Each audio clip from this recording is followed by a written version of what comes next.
คนศรีวิไลเป็นเส้นทางสว่างไสวในบ้านเดียวใหม่สู่พวงเจริญนับวันลุ่มใสสร้างสางก้าวไปสู่เส้นทางเดิน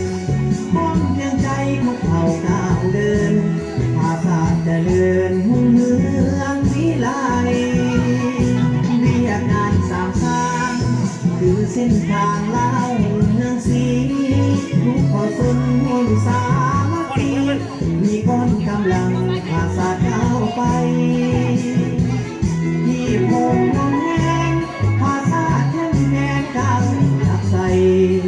พาหักนำพาส่งยังทางให้สามสามก้าวไปบ่ได้หลอดทางนี่มาสร้างแขวนเป็นหัวหน่วยยุทธศาสตร์ทุ่มเททุกความสามารถ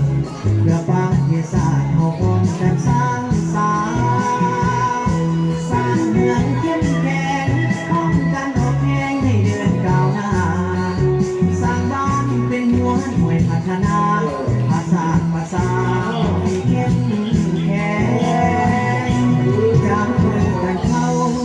เราทุกคนจงพร้อมเพียงใจให้ตนอยากเดินเองใจพร้อมกันก้าวไปสร้างสาหัวแปรคิดหัวคิดหน้า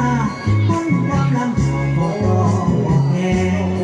สามัคคีทนห่วงห่วงแหงสร้างสรรค์ถึงแสงทั่วนิรัน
ดสร้างสาหัวแบ